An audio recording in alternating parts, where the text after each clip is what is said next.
काश्मीर न लढता बळकावणं किंवा जिंकणं हे त्याचं स्वप्न होतं. पण भारतीय सैन्यानं तब्बल 80-85 दिवस हा किल्ला लढवत ठेवला.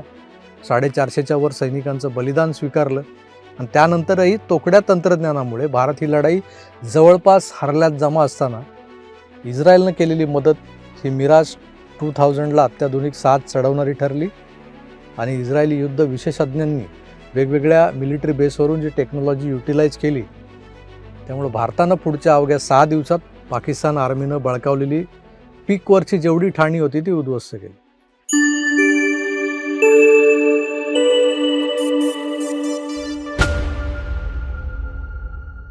...1999 साली झालेलं कारगिलचं युद्ध तुम्हाला आठवत असेल. हे युद्ध संपून आज 27 वर्ष झाली आणि दरवर्षी आपण जुलै महिन्यात तो कारगिल विजय दिवस साजरा करतो. यंदाही झाला. त्यानंतरही कारगिलचा हा जो काही विषय आहे तो ताजा आहे. काय तर नेटफ्लिक्सवर सध्या गाजत असलेली वेब सिरीज ऑपरेशन सफेद सागर. कारगिल युद्धासारखा विषय अतिशय उत्कृष्टपणे पटकथेत बांधून तेवढ्याच उत्तमोत्तम कलाकारांच्या अभिनयाच्या मदतीनं सादर केला जातोय. लोकांना ही सिरीज आवडते. हे युद्ध जेव्हा सुरू झालं तेव्हा आजच्यासारखी माध्यमं प्रगत नव्हती तेवढी, तरीही काही चॅनल्स हे कारगिलच्या युद्धभूमीवरून रिपोर्टिंग करत होते. त्यात आपली ती बरखा दत्तही होती.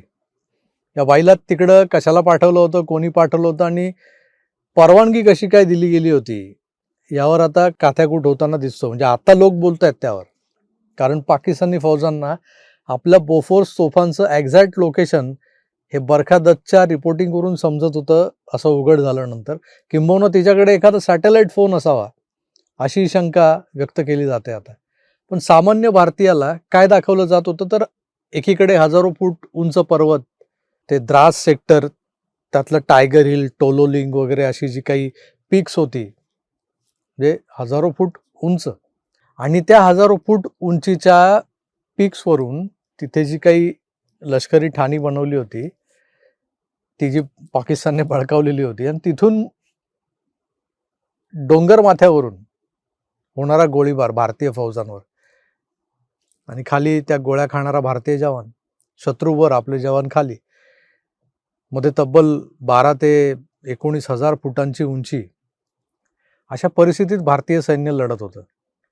पण हे युद्ध लढताना जे आव्हान निर्माण झालेलं होतं ते म्हणजे शत्रूच्या त्या उंच ठिकाणांवर बसलेल्या सैन्याला खालून नेमकं लक्ष करायचं कसं. आणि याच आव्हानाला उत्तर म्हणून आखलं गेलं होतं ऑपरेशन सफेद सागर. भारतीय वायुसेनेनं कारगिल युद्धात सुरू केलेलं हे ऑपरेशन केवळ हवाई हल्ल्यांची मोहीम नव्हती, तर भारतीय सैन्याच्या जमिनीवरील लढाईला आकाशातून मिळालेली निर्णायक साथ होती. आमच्या पिढीला कारगिलचं युद्ध आजही ठळकपणे लक्षात आहे. त्यामुळे अनेक गोष्टी त्यावेळेला खटकायच्या, काही रिअलाइज व्हायच्या आणि ही वेब सिरीज पाहतानाही ते जाणवलं की या संपूर्ण कहाणीमध्ये जर का काही महत्त्वाचं असेल तर ते होतं शौर्य, बलिदान, तंत्रज्ञान आणि अशी एक आंतरराष्ट्रीय मदत ज्याबद्दल आजही फार कमी लोकांना माहिती आहे. ही वेब सिरीज एवढी मेहनत घेऊन जर बनवली गेली आहे तर त्यामध्ये त्या आंतरराष्ट्रीय मदतीबद्दल काहीच उल्लेख झालेला नाही आहे. हे कुठेतरी खटकतंय. एका बाजूला शत्रू शिरजोर झालाय पण आपण हतबल झालो होतो. अशात ही आंतरराष्ट्रीय मदत झाली जी महत्त्वाची होती आणि ही मदत होती इस्रायलची. कारगिल युद्ध सुरू झालं तेव्हा भारतीय सैन्यासमोरचं सर्वात मोठं आव्हान जे होतं ते म्हणजे इथला भूगोल. कारगिलच्या त्या उंच पर्वतरांगा या समुद्र सपाटीपासून हजारो फूट उंच होत्या. इतक्या उंचीवर अचानक एखाद्या सैनिकाला मैदानी भागातून आणून युद्धात उतरवणं म्हणजे त्याचा कस काढण्यासारखंच होतं ना. एक मोठं आव्हान होतं. शरीराला त्या वातावरणाची सवय होण्यासाठी वेळ लागतो जुळवून घ्यायला. याला ॲक्लिमेटायझेशन वगैरे म्हणतात. पण युद्धात वेळ कुठे होता त्या ॲक्लिमेटायझेशनसाठी.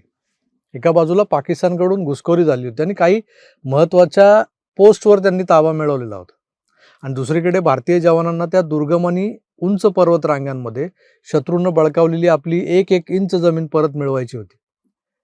शत्रू मात्र उंच ठिकाणी बसलेला होता. त्यामुळे त्याला खालून लक्ष करणं अत्यंत कठीण होतं आणि इथेच भारतीय वायुसेनेची जी काही भूमिका होती ती निर्णायक ठरली होती. भारतीय वायुसेनेनं ऑपरेशन सफेद सागर सुरू केलं. याचा उद्देश होता शत्रूच्या ताब्यात असलेल्या ठिकाणांची अचूक माहिती मिळवायची. इंडियन एअरफोर्सची एक तुकडी होती, गोल्डन ॲरो. त्यांचं काम होतं रेकी करणं आणि शत्रूच्या ठिकाणांची माहिती मिळवणं.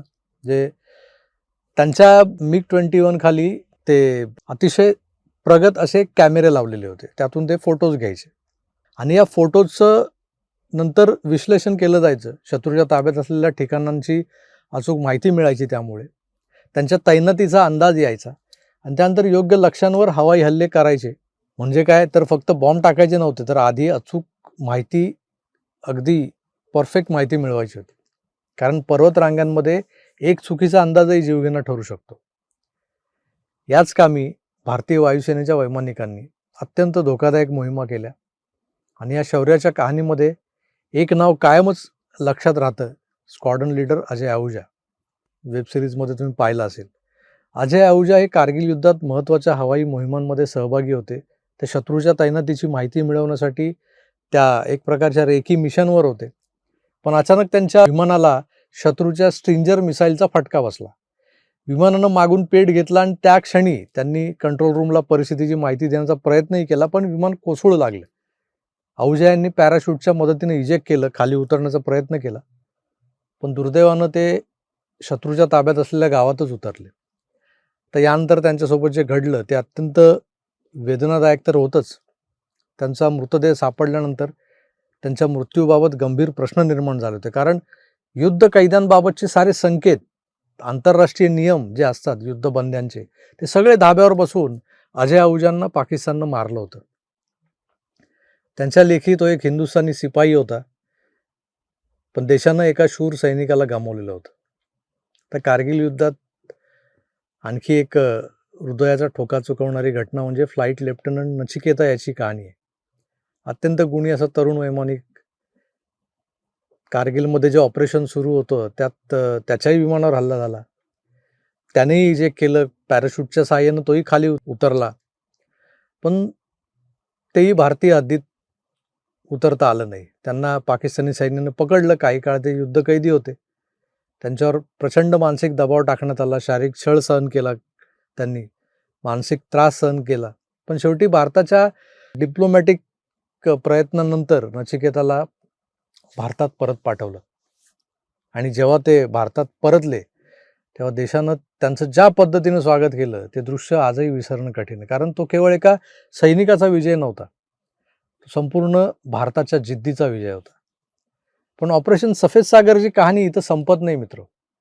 या युद्धात भारताला एका अशा देशाची मदत मिळाली, जसं मी म्हणालो सुरुवातीला, त्याच्याशी भारताचे जे काही आत्ता संबंध आहेत ना, तितके मधुर संबंध नव्हते त्यावेळेला. ते जे संबंध, त्याची नुसती सुरुवात झाली होती, ते नुकते कुठेतरी असे मजबूत होऊ लागले होते. तो देश म्हणजे इस्रायल. कारगिल युद्ध सुरू झाल्यानंतर भारताला काही अत्यंत महत्त्वाच्या संरक्षण उपकरणांची आणि तांत्रिक मदतीची गरज निर्माण झाली होती. याच काळात इस्रायलनं भारताला मदत करण्यासाठी वेगानं पावलं उचलली. दिल्लीपासून बेंगळुरू आणि पुण्यापर्यंत भारतीय वायुसेनेच्या उपकरणांना आणि विमानांना आवश्यक तांत्रिक मदत देण्यात आली. यामध्ये इस्रायली संरक्षण तंत्रज्ञान जे आहे त्याचा मोठा उपयोग झाला. विशेषतः अचूक लक्ष्य भेदनासाठी आवश्यक असलेलं ते लेझर गायडेड मिसाईल्सवालं तंत्रज्ञान आणि इस्रायलनं पुरवलेल्या शस्त्रसामुग्रीमुळे भारतीय वायुसेनेची क्षमता वाढली, ताकद वाढली. जी विमानं कारगिल युद्धाच्या वेळच्या तंत्रज्ञानाचा जर विचार केला तर ती थोडीफार कालबाह्य होत चालली होती. नाही म्हणायला लेझर गायडेड मिसाईल्स लोड करू शकत असलेली मिराज 2000 सारखी अत्यंत महत्त्वाची विमानंही होती आपल्याकडे, पण ती होती संख्येनं कमी. आता मिराज 2000 हे फ्रान्समध्ये तयार झालेलं विमान, त्याला जोड मिळाली ती भारतीय वैमानिकांच्या शौर्याची, त्यांच्या धाडसाची, आणि त्या शौर्याला साथ मिळाली ती इस्रायली तंत्रज्ञानाची. युद्धाच्या उत्तरार्धात या सगळ्यांचं मिश्रण कारगिलच्या आकाशात दिसून आलं आपल्याला. मिराजला लेझर गायडेड मिसाईल्स अटॅच केली गेली आणि ती करून देणारं इस्रायल होतं.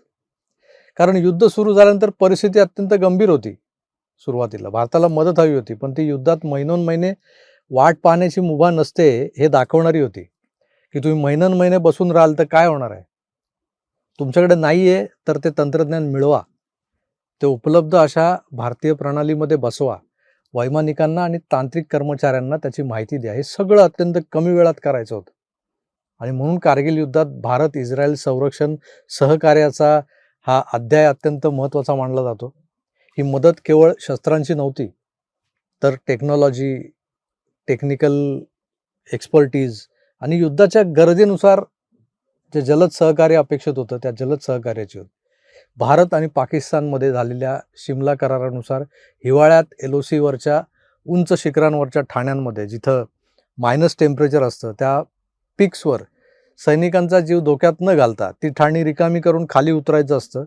पण भारतीय सैन्यानं करार पाळला. त्यांनी ती ठाणी रिकामी करून खाली उतरल्यानंतर पाकिस्ताननं आपलं सैन्य त्या ठाण्यांवर कब्जा मिळवायला त्या शिखरांवर चढवलं. पाकिस्तानच्या लष्कर प्रमुख परवेज मुशर्रफची आयडिया होती. काश्मीर न लढता बळकावणं किंवा जिंकणं हे त्याचं स्वप्न होतं.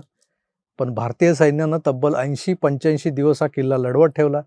450च्या वर सैनिकांचं बलिदान स्वीकारलं आणि त्यानंतरही तोकड्या तंत्रज्ञानामुळे भारत ही लढाई जवळपास हरल्यात जमा असताना इस्रायलनं केलेली मदत ही मिराज 2000ला अत्याधुनिक साथ चढवणारी ठरली आणि इस्रायली युद्ध विशेषज्ञांनी वेगवेगळ्या मिलिटरी बेसवरून जी टेक्नॉलॉजी युटिलाइज केली त्यामुळे भारतानं पुढच्या अवघ्या 6 दिवसात पाकिस्तान आर्मीनं बळकावलेली पीकवरची जेवढी ठाणी होती ती उद्ध्वस्त केली.